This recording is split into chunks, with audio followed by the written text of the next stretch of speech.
नमस्कार। Transfer of property lecture series में मैं डॉक्टर अमिताभ एक बार फिर आपका हार्दिक स्वागत करता हूं। बनारस हिंदू यूनिवर्सिटी के स्टूडेंट अमित राय जी ने कुछ सेक्शंस को एनालाइज करने के लिए कहा है, जिसमें से सेक्शंस मैं एक एक करके उठा रहा हूं। आज जिस सेक्शंस को लेकर आपके सामने आया हूं वो है सेक्शन नंबर 65 एंड 66। यहां बीच में एक और सेक्शन आता है 65A, लेकिन वो थोड़ा सेपरेट है, इसलिए उस पर एक अलग लेक्चर आएगा। तो सेक्शन 65 और 66 जब आप ट्रांसफर ऑफ प्रॉपर्टी को देखते हैं तो यहां दोनों सेक्शन को अगर मिला दें तो टोटल 6 ड्यूटीज निकल के आती हैं मॉर्गेजर के साइड पर, जिसमें से सेक्शन 65 जिसका हेड बनेगा इंप्लाइड कॉन्ट्रैक्ट्स बाय मॉर्गेजर। नाम से ही क्लियर है कि आप इसके लिए एक्सप्रेस करें ना करें, ये हर मॉर्गेज में मॉर्गेजर के ऊपर ये रिस्पॉन्सिबिलिटीज आएंगी। जब आप कोवेनेंट कहते हैं तो कोवेनेंट का मतलब ही है रिस्ट्रिक्शन। कोवेनेंट का मतलब ही है रिस्ट्रिक्शन। रिस्ट्रिक्शन को आप दूसरी तरह से इंटरप्रेट कीजिए लायबिलिटी या कह लीजिए कि ड्यूटी। अब यहां पर 5 तरीके की ड्यूटियां आएंगी जब आप सेक्शन 65 को देखेंगे। उसके बाद आएंगे सेक्शन नंबर 66 पर। सेक्शन नंबर 66 मॉर्गेजर के ऊपर रिस्ट्रिक्शन इंपोज करता है कि वो कुछ भी ऐसा नहीं करेंगे, कुछ भी एक्टिवली ऐसा नहीं करेंगे जिससे कि मॉर्गेज प्रॉपर्टी जो है वो वेस्ट हो जाए, वो डिटोरिएट कर जाए, या मॉर्गेज प्रॉपर्टी जो कि एज ए सिक्योरिटी दी गई है वो सिक्योरिटी इनसफिशिएंट हो जाए। अब कितना पैमाना होगा इनसफिशिएंसी का, इसको भी डिस्कस किया गया है सेक्शन नंबर 66 में। कुछ एग्जांपल्स भी यहां देखेंगे कि किस किस तरीके के किन किन कामों को हम कह लेते हैं कि यहां पर ये काम अगर मॉर्गेजर कर रहा है तो वो मॉर्गेज प्रॉपर्टी को वेस्ट कर रहा है। तो सेक्शन 65 और 66 जब भी आपसे पूछा जाए कि मॉर्गेजर की इंप्लाइड ड्यूटीज क्या क्या है, इंप्लाइड कहने का मतलब ये है कि हर तरह के मॉर्गेज डीड में होगा, चाहे आप यूजुफैक्टरी मॉर्गेज कीजिए, चाहे इंग्लिश मॉर्गेज कीजिए, चाहे जो है वो कंडीशनल सेल मॉर्गेज कीजिए, सिंपल मॉर्गेज कीजिए, जहां भी मॉर्गेजर मॉर्गेजी का रिलेशन बनेगा, अगर उनके बीच में कोई कॉन्ट्ररी कॉन्ट्रैक्ट नहीं है तो सेक्शन 65 और 66, सेक्शन 65 5 ड्यूटीज इंपोज करेगा और सेक्शन 66 एक ड्यूटी इंपोज करेगा। शुरू करते हैं section 65 and section number 66 of transfer of property. देखिए ये दोनों ही सेक्शंस मॉर्गेजर की ड्यूटी बताएंगे, और जब आप मॉर्गेजर की ड्यूटी की बात करेंगे तो इसका मतलब वही होगा कि दूसरे साइड में वही होफेल्डियन क्लासिफिकेशन को दिमाग में रखिएगा ज्यूरिस्प्रूडेंस के, जो कहता है कि अगर आप राइट बियर कर रहे हैं तो इसका मतलब मैं ड्यूटी बियर कर रहा हूं, और अगर मैं ड्यूटी बियर कर रहा हूं तो इसका मतलब है कि आप राइट बियर कर रहे हैं। तो यहां मॉर्गेजर ड्यूटी बियर कर रहा है तो सीधा सा इसका दूसरा मतलब है कि मॉर्गेजी और मॉर्गेजी के अंतर्गत इंटरेस्ट का दावा करने वाले लोगों के फेवर में ये राइट मिला हुआ है। क्या मतलब? देखिए यहां जो लायबिलिटी है ये पर्सनल लायबिलिटी नहीं है, ध्यान दीजिएगा। सेक्शन 65 में जो लायबिलिटी इंपोज की गई है मॉर्गेजर के ऊपर ये पर्सनल नहीं है, ये कैसी है? ये रन विथ द प्रॉपर्टी है, ये मॉर्गेज प्रॉपर्टी के साथ मूव करेगी। मतलब आपकी पर्सनालिटी के ऊपर हमने ये रिस्ट्रिक्शन नहीं लगाया है। आप लैंड के रिलेशन में, आप उस मॉर्गेज प्रॉपर्टी के संदर्भ में कुछ विशेष काम नहीं कर सकेंगे या कुछ विशेष रिस्ट्रिक्शन आपके ऊपर इंपोज की गई। कौन कौन सी? सेक्शन 65 को जब आप एनालिसिस करते हैं तो 5 तरीके की वहां कोवेनेंट्स या 5 तरीके की ड्यूटी या 5 तरीके की लायबिलिटी मॉर्गेजर के ऊपर आती है। एक एक करके देखिए। सबसे पहले आता है कोवेनेंट फॉर टाइटल। अब देखिए कोवेनेंट फॉर टाइटल को जरा समझिए। मॉर्गेज मतलब क्या?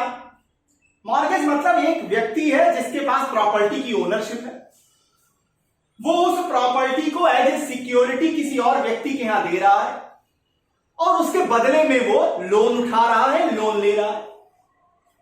इसका मतलब है कि वो कहीं ना कहीं एश्योर कर रहा है कि उसके पास एक ट्रांसफरेबल राइट है, और नंबर सेकंड, जिस क्वांटम को वो मॉर्गेज कर रहा है, जितना हिस्सा वो मॉर्गेज करने की बात कर रहा है, उतने हिस्से का वो टाइटल बियर करता है, उतने हिस्से का, उतने क्वांटम का वो टाइटल बियर करता है, वो टाइटल रखता है। अब मान लीजिए कि रमेश जी ने अपनी लैंड प्रॉपर्टी को मॉर्गेज किया सुरेश के यहां और उनसे 20 लाख रुपए लोन लिए। सुरेश जी ने जब रमेश जी के ऊपर मुकदमा किया तो क्या रमेश जी अब इस बात से मुकर सकते हैं कि उनके पास ट्रांसफरेबल राइट नहीं था, या जिस क्वांटम को देने की वो बात कर रहे थे मॉर्गेज में वो नहीं रखते हैं?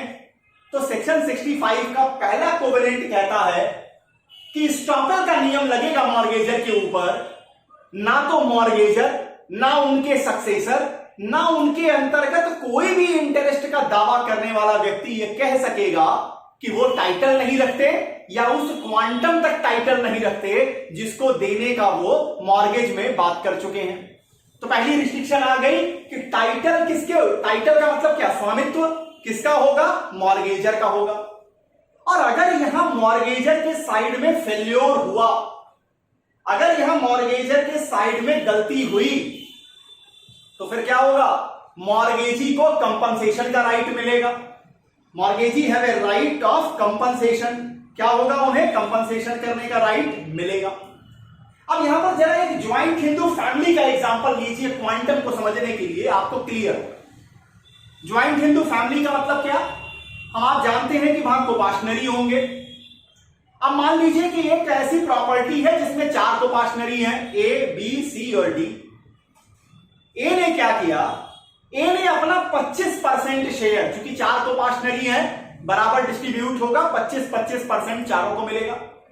ए ने क्या किया, जेड के यहां अपना 25% शेयर उसने इमूवेबल प्रॉपर्टी में मॉर्गेज कर दिया।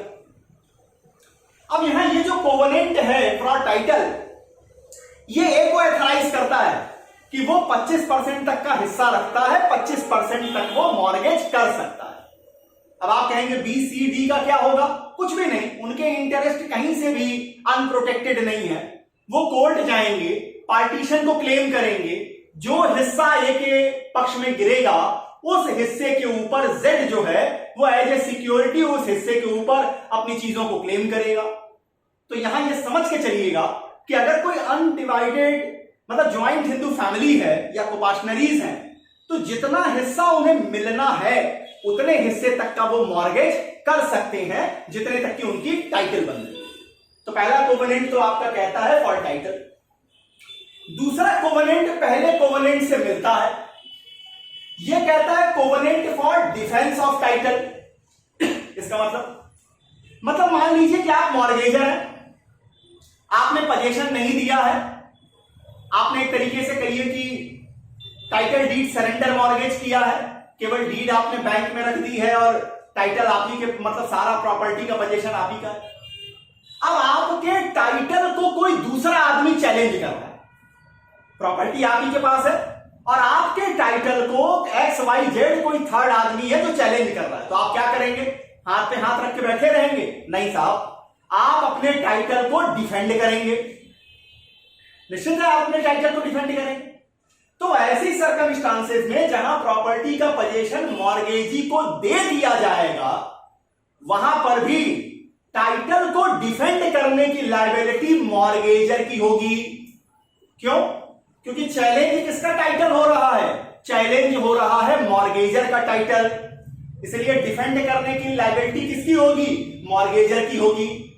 अगर मॉर्गेजी डिफेंस करने के लिए आगे बढ़ रहा है तो उस डिफेंस में होने वाला सारा एक्सपेंडिचर मॉर्गेजर बियर करेगा, साथ ही एविडेंस का सपोर्ट भी मॉर्गेजर को करना होगा।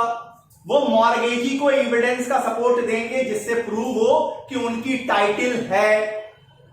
तो पहला क्या है, पहला कोवेनेंट है टाइटल के लिए, दूसरा उसी से जुड़ा हुआ है डिफेंस ऑफ टाइटल के लिए।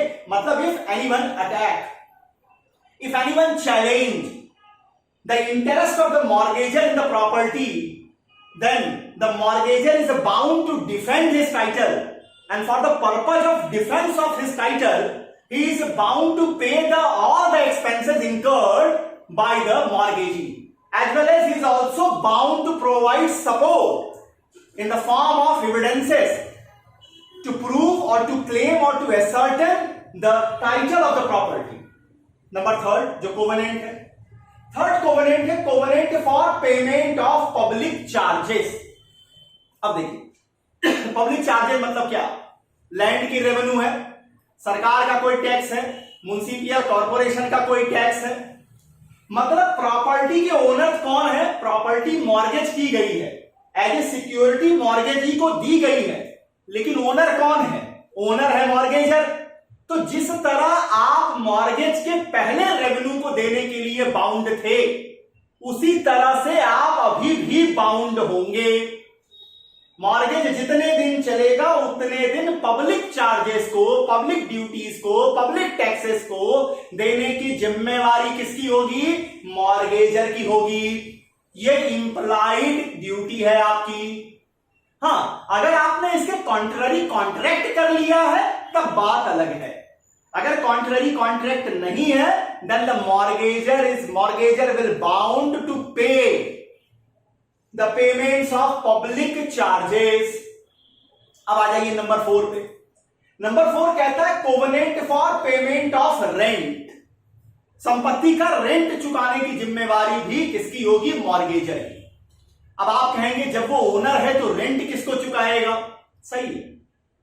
यहां जब हम ये चौथे कोवेनेंट पे आते हैं तो ये एक स्पेशल तरीके की प्रॉपर्टी की बात कर रहा है, जहां मॉर्गेजर जो है वो प्रॉपर्टी का ओनर नहीं है, मॉर्गेजर जो है वो लीज होल्डर है। मॉर्गेजर ने क्या किया, 99 ईयर के लिए लीज ली एक प्रॉपर्टी। अब उसे पैसों की जरूरत आ गई तो उसने उस प्रॉपर्टी को मॉर्गेज कर दिया। अब समझिए, अब ऐसे सर्कमस्टांसेस में जहां मॉर्गेजर उस प्रॉपर्टी का लीज होल्डर होगा तो उस लीज पर जो भी रेंट एक्रू होगा उसे चुकाने की जिम्मेवारी किसकी होगी, मॉर्गेजर की होगी। उसे चुकाने की जिम्मेवारी किसकी होगी, वो भी मॉर्गेजर की होगी। ऐसा हो गया आपका चौथा नंबर की ड्यूटी। अब आ जाइए 5वीं ड्यूटी। यहां थोड़ा सा आपको समझना पड़ेगा। कहता है covenant for discharge of prior mortgagee. अब प्रायर मॉर्गेजी का मतलब क्या है, प्रायर मॉर्गेजी का मतलब ही है कि यहां एक से ज्यादा मॉर्गेजी हो रहे हैं। जो सबसे पहला मॉर्गेजी होगा या जो सीरियल में पहला होगा उसको हम प्रायर मॉर्गेजी कहेंगे, बाद वाले को हम सब्सिक्वेंट मॉर्गेजी कहते हैं। अब इसको एक एग्जांपल से आपको समझाया कि ए नाम का एक व्यक्ति है जिसके पास एक पी नाम की प्रॉपर्टी है जिसको वो मॉर्गेज कर रहा है बी को।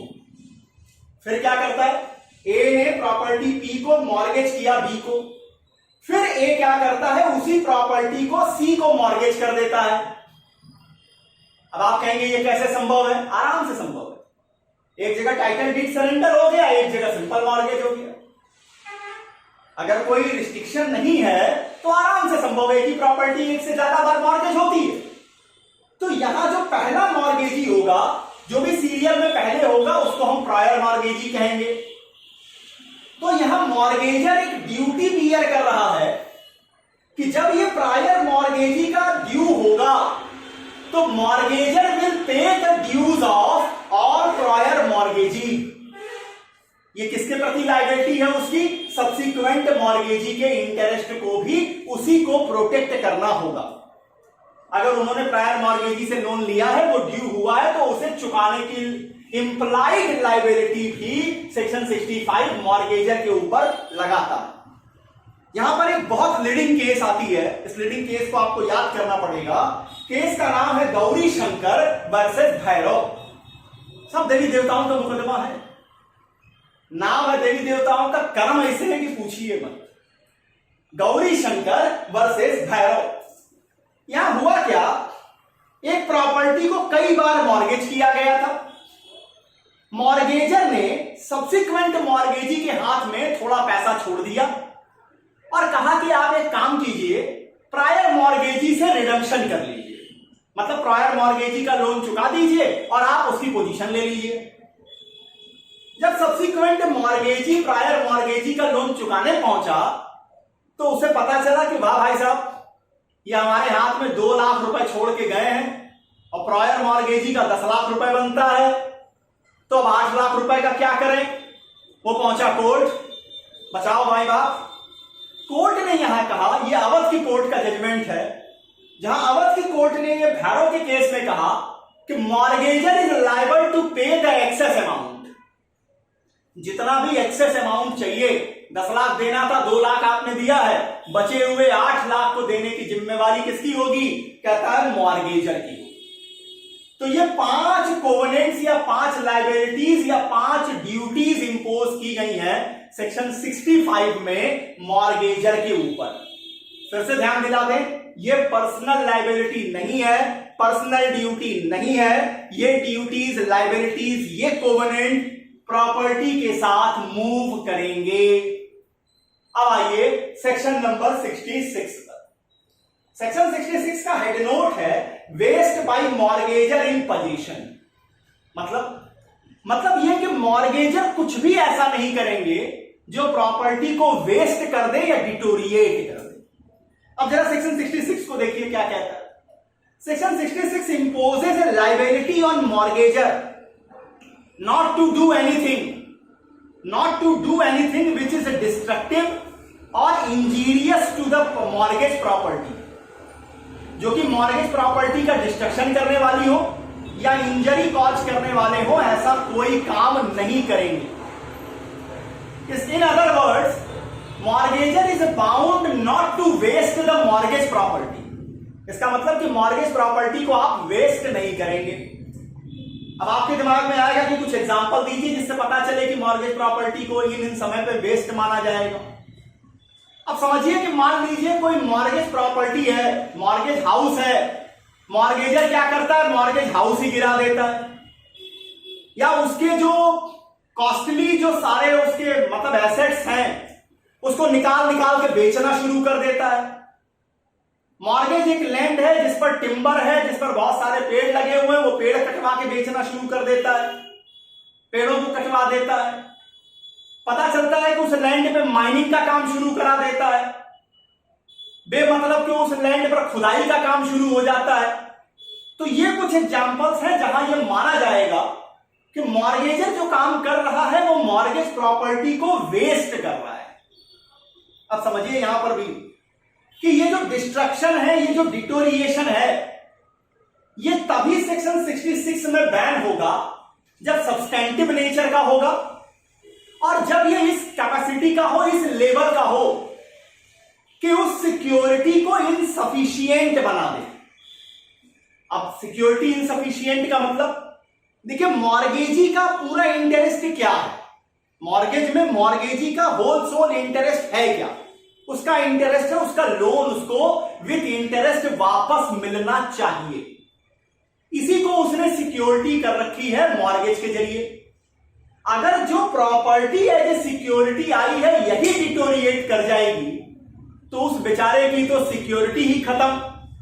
तो यहां कह रहा है कि अगर मॉर्गेजर कुछ भी ऐसा काम कर रहा है डिटोरिएशन का, डिस्ट्रक्शन का, जो सब्सटेंटिव नेचर का है, इस नेचर का है कि वो उस मॉर्गेज प्रॉपर्टी की जो सिक्योरिटी है उसको इनसफिशिएंट बना दे, तो ऐसा उसे नहीं करना है, ऐसा करने से उसे रोका गया है। अब आप कहेंगे किस लेवल तक हम कहेंगे कि ये प्रॉपर्टी सिक्योरिटी के रूप में इनसफिशिएंट हो गई? अब इसको भी 2 पैरामीटर है। अगर वो प्रॉपर्टी एक हाउस है तो जब उसकी वैल्यू 50% घट जाएगी तो हम कहेंगे कि सिक्योरिटी इनसफिशिएंट हो गई। 50 लाख का घर था, अब मॉर्गेजर साहब ने ऐसे ऐसे कारनामे शुरू किए, दरवाजा निकाल के बेचा, खिड़की निकाल के बेची, अब पिलर की बारी आ गई, लगे उसमें से सामान निकाल के बेचने। पता चला कि अब वो घर नहीं खंडहर हो गया, 15 लाख की वैल्यू बची। तो जहां 25 लाख से नीचे आया वो क्या माना जाएगा? इनसफिशिएंट हो गया। अब दूसरी ओर आ जाइए, हाउस नहीं है, कोई दूसरा मॉर्गेज है, मॉर्गेज लैंड है, तो कहता है कि जो लैंड की वैल्यू 1/3 रह जाएगी। 1 करोड़ का लैंड है, अब आपने इतना उसमें से चीजें निकाल ली, इस तरीके से हरकतें की कि अब उसकी वैल्यू केवल 33 लाख बची है, तो वहां यह माना जाएगा कि आप मॉर्गेज प्रॉपर्टी को वेस्ट कर रहे हैं। हाँ, यहां एक बात पर विशेष ध्यान दीजिएगा, सेक्शन 66 जो रिस्ट्रिक्शन लगा रहा है मॉर्गेजर पर, वो मॉर्गेजर के किसी भी एक्टिव एक्ट पर लगाया जा रहा है। मतलब मॉर्गेजर ऐसा कुछ भी नहीं करेगा। इसका मतलब है कि if there is natural destruction of the mortgage property, if there is natural deterioration of mortgage property, then section 66 didn't impose any duty upon the mortgagor. मतलब यहां सेक्शन 66 रिस्ट्रिक्शन इंपोज करता है मॉर्गेजर के ऊपर कि आप अपनी ओर से कोई ऐसी हरकत नहीं करेंगे। लेकिन अगर प्राकृतिक रूप से ऐसा हो रहा है, नेचुरल डिटोरिएशन हो रहा है, नेचुरल डिस्ट्रक्शन हो रहा है, तो वहां सेक्शन 66 कोई ड्यूटी भी इंपोज नहीं करता है मॉर्गेजर के ऊपर कि वो उस प्रॉपर्टी को प्रिजर्व करने के लिए लायबल होंगे, ऐसा बिल्कुल नहीं। तो ये ड्यूटीज पर ध्यान दीजिएगा। ये इंप्लाइड ड्यूटीज सेक्शन 65 में और सेक्शन 66 में वेस्ट नहीं करने की लायबिलिटी इंपोज की गई है मॉर्गेजर के ऊपर। अब ट्रांसफर ऑफ प्रॉपर्टी के अपने अगले लेक्चर में सेक्शन 65A को लेकर के आपके सामने उपस्थित हूं। वो एक और डायमेंशन क्लियर करेगा मॉर्गेजर का। उम्मीद करता हूं कि ट्रांसफर ऑफ प्रॉपर्टी की लेक्चर सीरीज आपको ट्रांसफर ऑफ प्रॉपर्टी एक्ट को समझने में मदद कर रही है। अगले लेक्चर में आपके सामने उपस्थित हूं। तब तक के लिए बहुत बहुत धन्यवाद। नमस्कार।